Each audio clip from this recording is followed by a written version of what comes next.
विचारू का? रागाला येऊ नका काय? विचारा की बिनधास्त, कशाला घाबरताय? आता आपण दोघी मैत्रिणी झालूया. अहो तुमच्या आजूबाजूला मुलं जास्त शिव्या देतात का हो? हो, तुम्हाला कोणी सांगितलं? अहो आमच्या अपार्टमेंट मध्ये चर्चा सुरू होती हो. ताय लहान लेकराला काय कळतं या? मोठी जशी बोलते ती तशीच पोरं करणार. आणि तुम्हाला जे ऐकायला मिळालं ना ते 30-35 वर्षापूर्वीच मिळालंय. मला समजलं नाही हो ताई तुम्ही काय म्हणताय ते.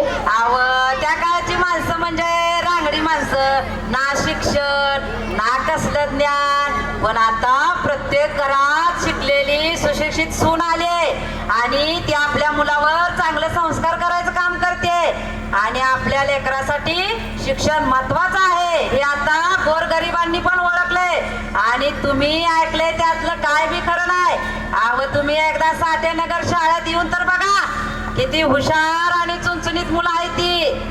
आमच्या अपार्टमेंट मधल्या बायकांना ना जरा जास्त वेळ मिळतो ना, म्हणून अशा चर्चा करतात बघा.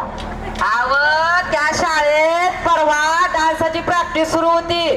मी जाऊन बघितलं, काय पोरं हालत होती. लका लका लका लका होय, लका लका लय हालत होती. ताई किती भारी शब्द वापरताय हो तुम्ही. पण गाणं कोणतं होतं? नाही का ते गौतमी पाटलाचं नाद एकच फक्त बैलगाडा शर्यत. चला दाखवताय मला. चला दाखवताय ना मला. चला की बघूया. चला चला चला जाऊया. चला. रेडी बाबूसर भाई.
टाळ्या